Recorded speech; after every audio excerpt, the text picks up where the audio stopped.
Mi nombre es Valeria Montes, tengo 31 años, y por mucho tiempo mi dirección fue un espacio que para mí lo era todo, un loft en el tercer piso de un antiguo edificio industrial en la colonia Roma, en la Ciudad de México.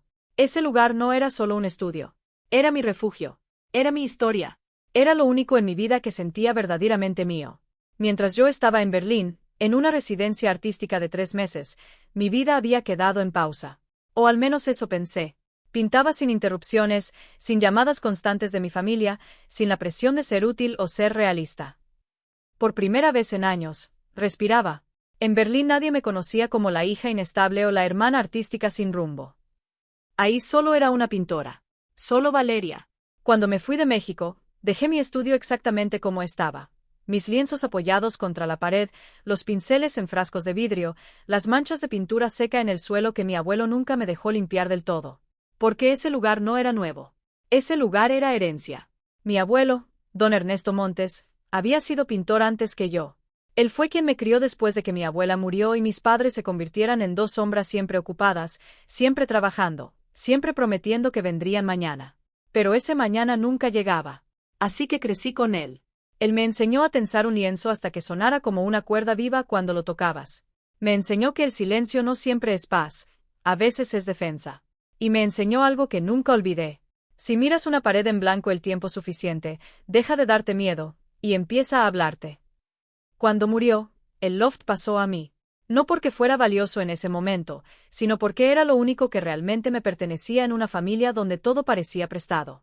En mi familia, el centro siempre ha sido mi hermano, Sebastián. El hijo brillante. El futuro prometido. El que siempre está a punto de triunfar. Desde la universidad, Sebastián ha estado a un paso de todo. Un inversionista más, una idea más, un milagro más. Mis padres hablan de él como si fuera una inversión divina, como si su éxito ya estuviera garantizado por el universo. Yo, en cambio, soy la creativa. La talentosa, pero inestable.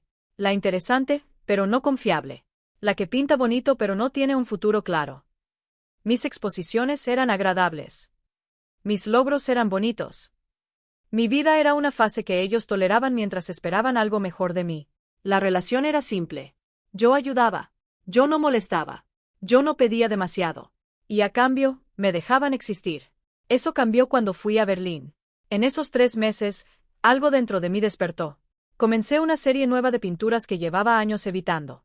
Obras sobre la memoria, sobre la herencia emocional, sobre el dolor de ser amado solo cuando eres conveniente. Pinturas de habitaciones que parecen recordar lo que pasó dentro de ellas, aunque nadie lo diga en voz alta. Trabajé hasta que mis muñecas dolían tanto que apenas podía sostener el pincel. Y por primera vez en mi vida, no me detuve. Volé de regreso a México con tierra de grafito bajo las uñas y una idea que me mantenía viva: terminar esa serie en mi propio espacio, en el loft de mi abuelo, bajo la luz exacta que atravesaba esas ventanas viejas por la mañana. Esa luz era sagrada para mí. Esa luz era parte de mi arte. El taxi avanzó por mi calle. Y entonces lo vi. Mi edificio. Pero no como lo dejé. Estaba rodeado de andamios metálicos, como si alguien lo hubiera encerrado en una estructura de prisión. Lonas grises cubrían partes de la fachada. Hombres con cascos se movían por todos lados como si el lugar ya no perteneciera a nadie más que a ellos. Un contenedor enorme estaba frente a la entrada, lleno de madera rota, pedazos de paredes y fragmentos de lo que antes fue mi vida. Sentí que el aire se me iba del cuerpo. No, no puede ser, susurré. El taxi se detuvo, pero yo ya estaba abriendo la puerta. Bajé sin esperar nada. Mis pasos fueron rápidos, casi desesperados, mientras cruzaba la calle. La entrada principal estaba abierta, sostenida por un balde industrial como si el edificio estuviera siendo sostenido con lo mínimo necesario para no caer. El interior era irreconocible. El pasillo donde tantas veces subí con lienzos enormes ahora estaba desnudo. Las paredes habían sido raspadas hasta quedar en bloques de color pálido. Los buzones habían desaparecido. Los carteles de los vecinos ya no existían. Era como si alguien hubiera borrado la identidad del lugar. El aire olía a polvo, a cemento fresco, a destrucción reciente. ¿Puedo ayudarle?, preguntó una voz. Me giré. Un hombre con casco, chaleco reflectante y una tableta en la mano me observaba con calma profesional. Esa calma que solo tienen las personas que tienen permiso de destruir cosas sin cuestionarse nada. Soy Valeria Montes, dije, intentando mantener la voz firme. El estudio 13 es mío. El hombre deslizó el dedo por la pantalla. 13, repitió. Sí. Está en remodelación total. Mi estómago se apretó. ¿Remodelación? Los objetos personales fueron trasladados a almacenamiento externo. El proyecto cambió de propietarios hace unos días. La demolición parcial comenzó ayer. El mundo se me quedó en silencio por un segundo. No, dije rápido. Eso es imposible. Yo no vendí nada. El hombre me miró con una expresión neutral, casi ensayada. Entiendo, señora. Pero en el sistema figura transferencia legal completa. Yo solo sigo el cronograma de obra. Sentí como la sangre se me iba del rostro. Transferencia legal. Nuevos propietarios. Y en ese instante, sin haberlo visto todavía, supe que esto no era un error. Era una decisión. Mi teléfono vibró en cuanto salí del edificio. Mamá. Respiré hondo antes de contestar, como si eso pudiera cambiar lo que ya sabía que venía. No exageres, dijo su voz apenas entré en la llamada, fría, controlada, como si estuviera leyendo un informe. Fue una decisión de negocios razonable. Samuel necesitaba capital. Era para demostrar activos en una ronda de inversión. Puedes pintar en cualquier lugar. Leí el mensaje que ya me había enviado mientras hablábamos. 2 veces. Puedes pintar en cualquier lugar. Esa frase, esa maldita frase, sentí como la garganta se me cerraba, como si hubiera tragado arena caliente. ¿Vendieron mi estudio? Pregunté, aunque ya sabía la respuesta. No colgué. No grité. No todavía. Algo en mí todavía creía en el malentendido. En la posibilidad de que alguien dijera no, estás entendiendo mal. Marqué a mi padre. Contestó al primer tono. Valeria, dijo, como si yo estuviera llegando tarde a una cena familiar. Ya volviste. No había sorpresa en su voz. Ni culpa. Solo molestia contenida. ¿Vendieron mi estudio? Repetí, esta vez más lento. Hubo una pausa. No de shock. No de duda. Una pausa de alguien decidiendo qué versión de la verdad era más conveniente. Fue una inversión, dijo al fin. Para la familia. Sentí como algo dentro de mí se tensaba. Para Samuel, respondí. No hagas eso, advirtió, inmediato, como si nombrarlo fuera un error. En ese momento, escuché a mi madre entrar en la llamada sin que nadie la anunciara. Estás entrando en crisis, dijo ella, con esa voz suave que siempre usaba cuando quería que yo dejara de sentir cosas. Estoy parada frente a mi edificio, dije. Lo están destruyendo.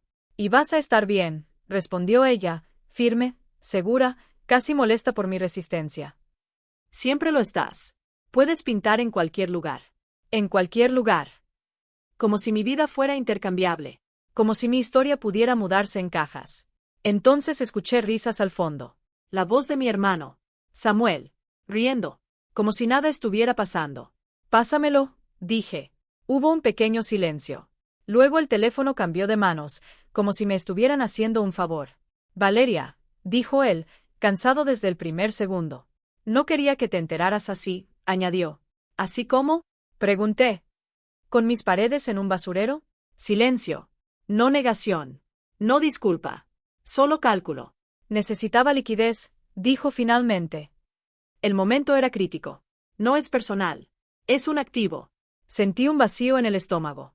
Es el estudio de mi abuelo, dije. Es un espacio, corrigió él, más duro ahora. Y ni siquiera lo usas de forma eficiente. Yo estoy construyendo algo escalable. Los inversionistas no esperan emociones. Emociones. Como si eso fuera un defecto técnico. Esperé que alguien, mi madre, interviniera. Que dijera, Samuel, eso no está bien. Pero no llegó nada. Solo silencio. Y el silencio fue la respuesta. Corté la llamada. Esa noche no lloré. No porque no doliera, sino porque algo dentro de mí ya no podía romperse más.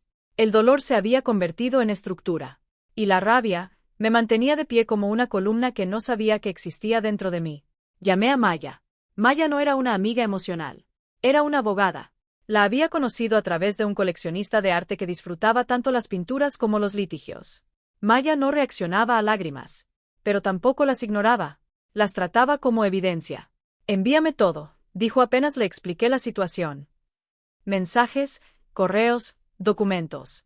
Todo lo que muestre cómo presentaron la venta. Pausa. Y no hables con ellos sin mí. A la mañana siguiente, estaba sentada frente a ella en su oficina. El espacio era frío, ordenado, sin rastros de emoción. Justo como ella. Leí mientras revisaba cada documento que le había enviado. Sin prisa. Sin expresión. Con una atención que mis padres nunca me habían dado en toda mi vida. Finalmente, habló. Hay un problema, dijo. Mi estómago cayó antes de que terminara la frase. ¿Qué tipo de problema? Ella pasó una hoja hacia mí. No es una simple cláusula de uso, explicó. Es propiedad dividida. Parpadeé. ¿Dividida? ¿Cómo? Maya apoyó los dedos sobre el documento. Tu abuelo estructuró esto hace años. La estructura del edificio y el interior del estudio están legalmente separados. Sentí como mi mente intentaba alcanzar lo que estaba escuchando. El desarrollador puede comprar el edificio, continuó. La asociación controla las áreas comunes. Pero las mejoras interiores, la construcción del estudio, incluso los derechos de aire del 13, eso te pertenece a ti. Silencio. No podían venderlo. La frase se quedó suspendida en el aire. Podían vender una parte del papel, añadió ella. Pero no lo que realmente tiene valor. No sin ti. Mi respiración se volvió lenta. Entonces, dije, ¿mis padres no podían venderlo? Maya asintió apenas. No legalmente. Pero lo hicieron como si pudieran. Abrió otro archivo. Un paquete de la venta. Mi firma estaba ahí. No la mía. Pero lo suficientemente parecida. Lo bastante falsa. Abajo, una carta. Formal. Fría. Ensayada. Leí la primera línea. Se describe a la señora Valeria Montes como una artista con historial de inestabilidad. Seguí leyendo. Cada palabra era un golpe. No era una hija. No era una persona. Era un problema. Un riesgo. Una variable incómoda que necesitaba ser eliminada para que el sistema funcionara. Y en ese momento entendí algo con una claridad brutal. No solo me habían quitado el estudio. Me habían reescrito como si nunca hubiera tenido derecho a él. No solo lo robaron, dije. Mi voz sonaba lejana, como si no me perteneciera del todo. Intentaron borrarme. Maya no apartó la mirada. No dudó ni un segundo. No intentaron solo quitarte algo, dijo con calma. Intentaron volverte desechable. Eso no es un error. Es intención. Y entonces hizo algo que mi familia nunca había hecho en toda mi vida. Me trató como si lo que me habían hecho importara. En cuestión de horas, Maya activó todo. Presentamos una orden de emergencia para detener cualquier obra en el edificio. Denuncia por fraude documental. Notificación legal al desarrollador. Advertencia formal de que los derechos del interior del estudio no habían sido transferidos legalmente. Y un aviso claro. Cualquier demolición continuada implicaría responsabilidad por daños a propiedad ajena. No era solo un caso. Era una guerra legal silenciosa. Esa misma tarde, mi teléfono empezó a sonar sin parar. 12 llamadas. Mi madre. No contesté. La pantalla brillaba como una amenaza repetitiva. Antes, habría respondido de inmediato. Habría intentado calmar todo. Habría pedido perdón por cosas que no hice solo para mantener la paz. Pero esta vez, no. Miré el teléfono como si fuera algo vivo. Algo peligroso. Algo que ya no tenía control sobre mí. 2 días después, llegaron. A mi apartamento temporal. Sin aviso. Sin respeto. Como si todavía tuvieran derecho de entrada en mi vida. Mi madre entró primero, sin tocar la puerta. Como siempre. Como si los límites fueran solo sugerencias. Mi padre estaba detrás de ella, con el rostro cansado, como si esto fuera una molestia administrativa. ¿Y Samuel? Samuel estaba con el celular en la mano, como si necesitara grabar la realidad para que fuera válida. Te ves fatal, dijo mi madre. La miré. Gracias, respondí. El sarcasmo fue lo único que me evitó temblar. Tenemos que hablar como adultos, dijo ella. Ustedes falsificaron mi firma, dije. El aire cambió. Mi padre se tensó apenas, un gesto mínimo. Samuel bajó la mirada por una fracción de segundo. Rápido. Instintivo. Culposo. Pero mi madre no reaccionó. Ni siquiera parpadeó. Hicimos lo que había que hacer, dijo. Para Samuel, respondí. Para la familia, corrigió ella, como si esa palabra lo justificara todo. Samuel dio un paso adelante. Su paciencia ya se había roto. La orden judicial está asustando a los inversionistas, dijo. Está afectando mi salida al mercado. Tengo una ronda cerrando. Necesito activos en papel. Necesito estabilidad. Lo miré. Y sentí algo frío dentro de mí. Mis paredes están en un basurero, dije. Pero claro, tu salida al mercado. Su mandíbula se tensó. Deja de hacerlo emocional, dijo. Te vamos a conseguir otro estudio. Mejor. Parpadeé lentamente. ¿Otro estudio? Repetí. como si mi historia fuera reemplazable. Mi madre intervino, irritada. Eres demasiado sentimental. Esa es tu debilidad. Ahí estaba otra vez. La etiqueta.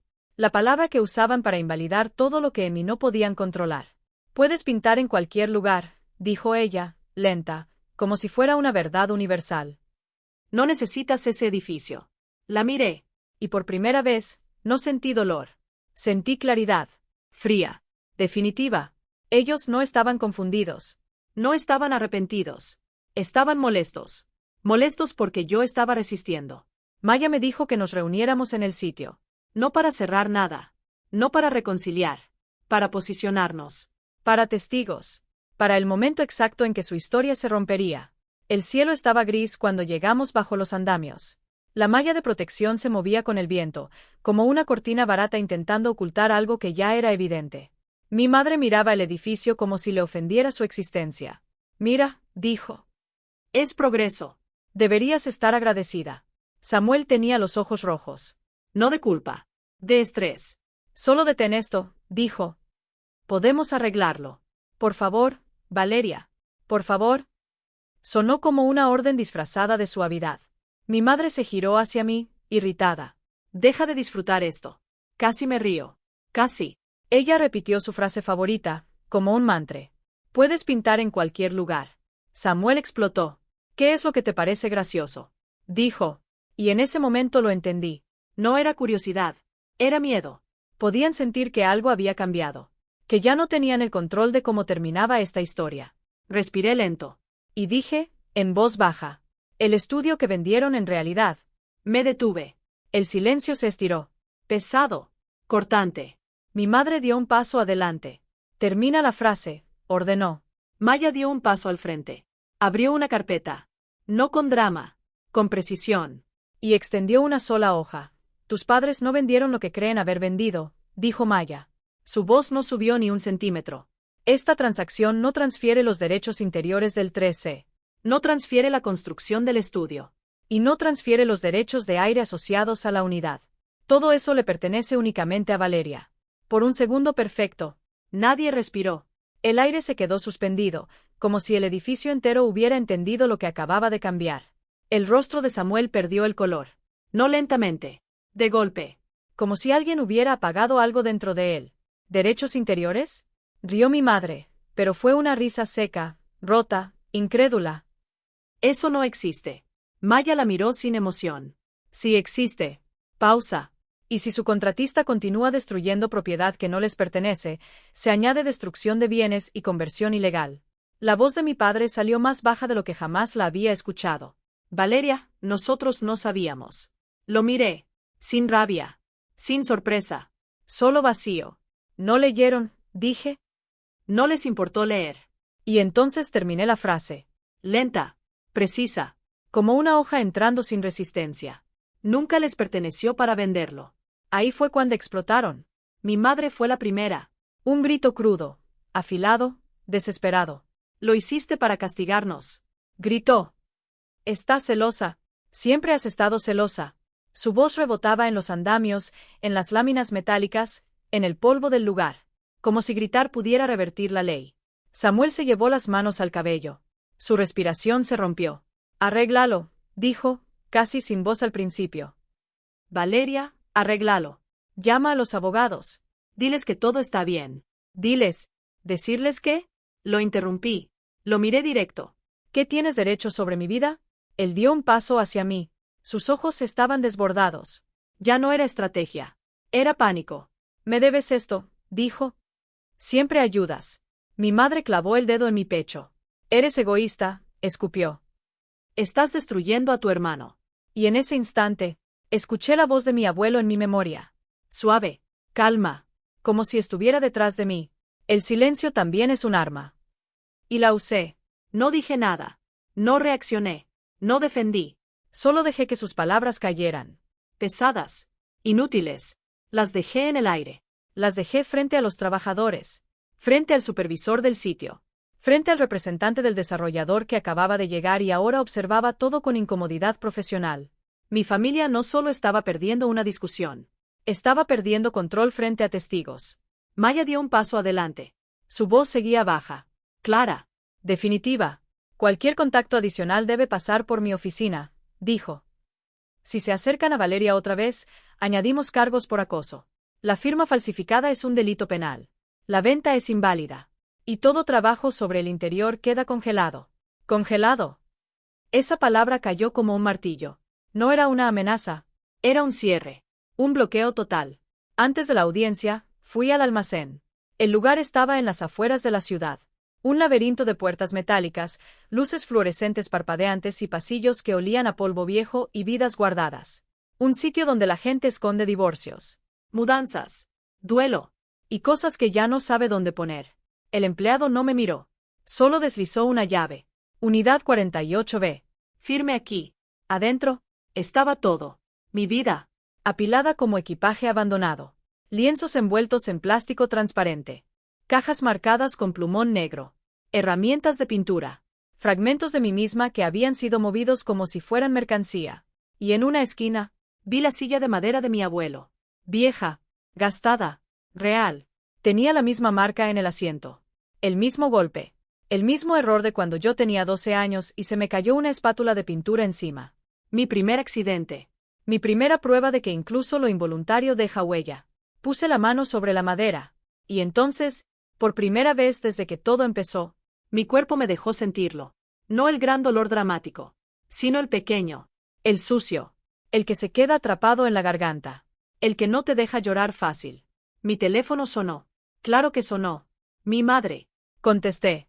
No porque me debiera algo, sino porque quería escuchar cómo sonaba su voz ahora que las consecuencias ya estaban aquí. No dijo hola. Maya está amenazando a tu padre, dijo inmediatamente. Está atacando nuestras decisiones. Está nombrándolas, respondí. Silencio. Luego, esa suavidad falsa. Esa voz que siempre usaba cuando quería volver a controlarme. Cariño. Y ahí se cortó el fragmento. Por favor, estás yendo demasiado lejos, dijo mi padre, con una voz rota, cansada, como si todavía creyera que eso podía detenerlo todo. Yo miré la silla de madera. La del abuelo. La misma que había sobrevivido a todo menos a ellos. La pintura seca seguía atrapada en las grietas como huellas digitales del tiempo. Demasiado lejos fue falsificar mi nombre, dije. Silencio.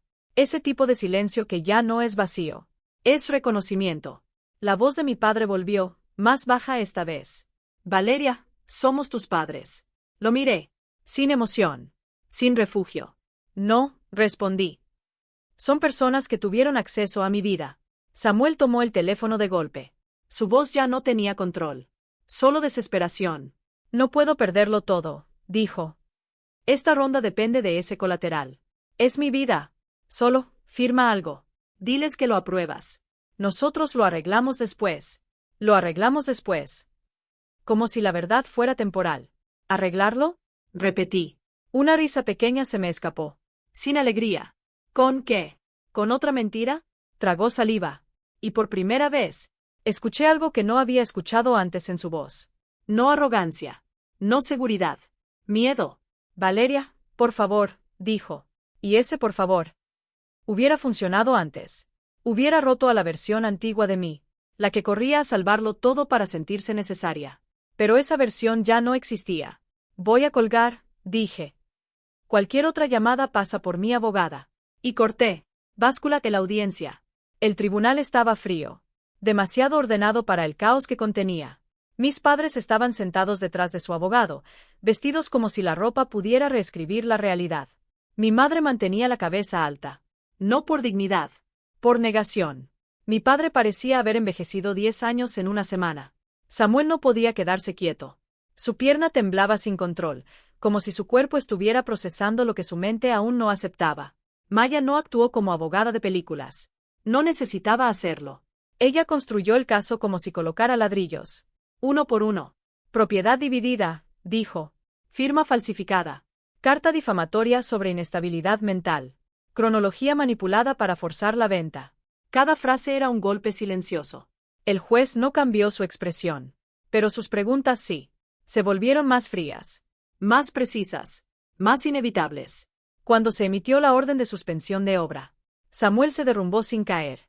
Fue peor. Fue como si algo dentro de él se hubiera desconectado. Puerta afuera del tribunal. Mi madre me interceptó. Sus ojos brillaban.